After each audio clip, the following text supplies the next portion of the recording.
Friends, welcome back to my channel Keertika's kitchen diary. আমার আজকের recipe ক্রোসান্ট বা যেটাকে আপনারা বাউলি নামেও চেনেন। দোকানের কেনা বাউলি ক্রোসা তো আমরা অনেকেই খেয়েছি, কখনো এটা বাড়িতে ট্রাই করেছেন? সামান্য কিছু উপকরণে ঘরোয়া উপায়ে একদম দোকানের মতো বাউলি কিন্তু আপনারা বাড়িতেই খুব ইজিলি বানিয়ে ফেলতে পারেন, তাও আবার কোনো রকম ওভেন ছাড়াই। আর আমার এই রেসিপিটি ভালো লেগে থাকলে অবশ্যই লাইক, কমেন্ট ও শেয়ার করে আমার চ্যানেলটিকে অবশ্যই সাবস্ক্রাইব করে দেবেন। তাহলে চলুন দেখে নেওয়া যাক আমার আজকের এই রেসিপিটি। তো বাউলি ক্রোসা বানানোর জন্য এখানে আমি সবার প্রথমে একটা বাটির মধ্যে দিয়ে দেবো হাফ কাপ পরিমাণে হালকা গরম দুধ, ওর মধ্যে দিয়ে দেবো 2 টেবিল চামচ পরিমাণে চিনি। এবারে চিনিটাকে একটু মিশিয়ে নিয়ে দিয়ে দেবো 2 চা চামচ পরিমাণে অ্যাক্টিভ ড্রাই ইস্ট। তারপর এটাকেও ভালো করে মিশিয়ে ঢাকা দিয়ে 10 মিনিট রেখে দেবো যাতে ইস্টটা ভালোভাবে অ্যাক্টিভ হয়ে যায়। 10 মিনিট পর ঢাকা খুলে দেখুন ইস্টটা আমাদের অ্যাক্টিভ হয়ে গিয়েছে। এবারে এর মধ্যে দিয়ে দেবো 1/4 কাপ পরিমাণে সাদা তেল। এবার এটাকে একটু ভালো করে মিশিয়ে নেব।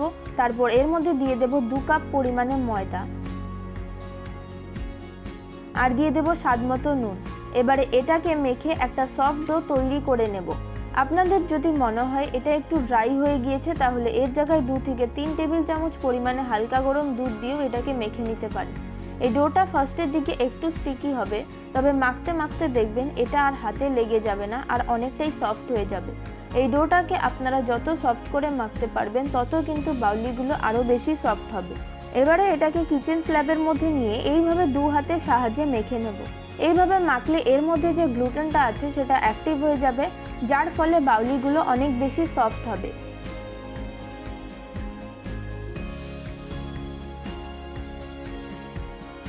কিছুক্ষণ এইভাবে ডোটাকে মেখে নেওয়ার পর এবারে এটাকে আমি যে পাত্রে ময়দাটাকে মেখেছিলাম সেটার মধ্যে রেখে ওপর দিয়ে একটু তেল মাখিয়ে ঢাকা দিয়ে 2 থেকে 3 ঘন্টার জন্য রেস্টে রেখে দেব। 2 থেকে 3 ঘন্টা পর দেখুন ডোটা খুব সুন্দরভাবে ফুলে গিয়েছে। এবারে এটাকে এইভাবে পাঞ্চ করে ফার্স্টে হাওয়াটাকে বের করে দেব। তারপর আরও কিছুক্ষণ এটাকে মেখে নেব। এবারে এই ডোটাকে আমি একটা ছুরির সাহায্যে 11 ভাগে ভাগ করে নেব। তারপর একটা একটা করে লিচি নিয়ে অল্প একটু ময়দা ছড়িয়ে পাতলা পাতলা করে রুটি বেলে নেব।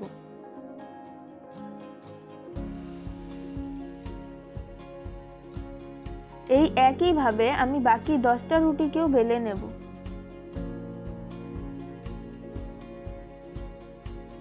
দেখুন এখানে আমার সবকটা রুটিকেই বেলে নেওয়া হয়ে গিয়েছে। এবারে একটা করে রুটি নিয়ে ওর উপরে একটা ব্রাশের সাহায্যে ভালো করে বাটার স্প্রেড করে নেব। তারপর ভালো করে স্প্রেড করে নেওয়ার পর ওর উপরে আরেকটা রুটি দিয়ে দেব। সেম একই প্রসেস রিপিট করব। এইভাবে আমাদের 11টা রুটিকেই জয়েন করে নিতে হবে। সবকটা রুটিকেই জয়েন করে নেওয়ার পর এবারে লাস্টের রুটিটার উপরে একটু শুকনো ময়দা ছড়িয়ে এই রুটিটাকেও বেলে আরেকটু বড় করে নেব যাতে আমাদের ক্রোসেন্টগুলো আরও বেশি ভালো হয়। এবারে বেলে নেওয়ার পর এই রুটিটাকে আমি এইভাবে 8 পিসে কেটে নেব।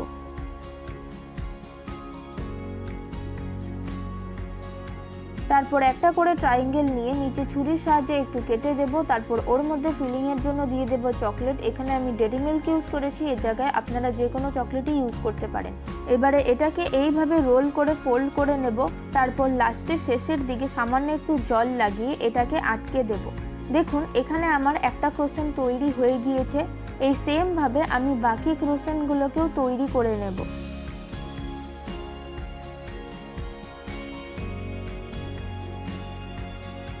দেখুন এখানে আমার সবগুলো ক্রোসেন্টকেই তৈরি করে নেওয়া হয়ে গিয়েছে। এবারে যেটার মধ্যে আমি ক্রোসেন্টগুলোকে বেক করব সেটার মধ্যে অল্প একটু বাটার ব্রাশ করে ওর মধ্যে আমি ক্রোসেন্টগুলোকে রেখে দেব। আর এগুলোকে একটু ডিস্টেন্স নিয়ে রাখতে হবে যাতে এগুলো বেক হয়ে ফোলার জন্য জায়গা পায় আর একটার সাথে আরেকটা লেগে না যায়। এবারে ক্রোসেন্টগুলোর ওপরে আমি অল্প অল্প করে একটু দুধ ব্রাশ করে দেব যাতে ক্রোসেন্টগুলোর মধ্যে খুব সুন্দর একটা কালার আসে।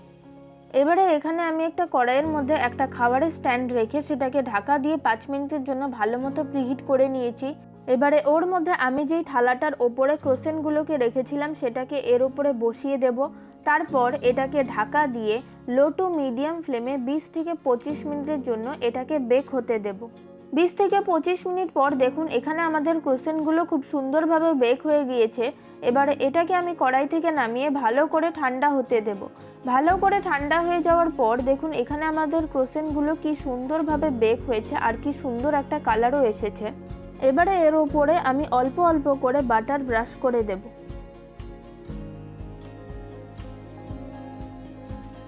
তাহলে দেখতেই পেলেন কত সহজে আমি বাড়িতেই কোনো রকম ওভেন ছাড়াই একদম দোকানের মতো ক্রোসেন্ট বা বাউলি তৈরি করে ফেললাম। রেসিপিটা কেমন লাগলো অবশ্যই কমেন্ট করে জানাবেন। যদি ভালো লেগে থাকে তাহলে আপনারা অবশ্যই একবার এইভাবে ক্রোসেন্ট বানিয়ে দেখবেন। আশা করছি সকলেরই খুব ভালো লাগবে। আর আপনারা যদি আমার এই রেসিপিটা ফেসবুক বা ইনস্টাগ্রাম থেকে দেখে থাকেন তাহলে অবশ্যই পেজটিকে ফলো করে দেবেন। আর ইউটিউব থেকে দেখে থাকলে চ্যানেলটিকে সাবস্ক্রাইব করে পাশে থাকা বেল আইকনটিকেও অবশ্যই প্রেস করে দেবেন। আজকের মতো ভিডিওটা এখানেই শেষ করছি। দেখা হবে পরের ভিডিওতে নতুন কোনো রেসিপির সাথে।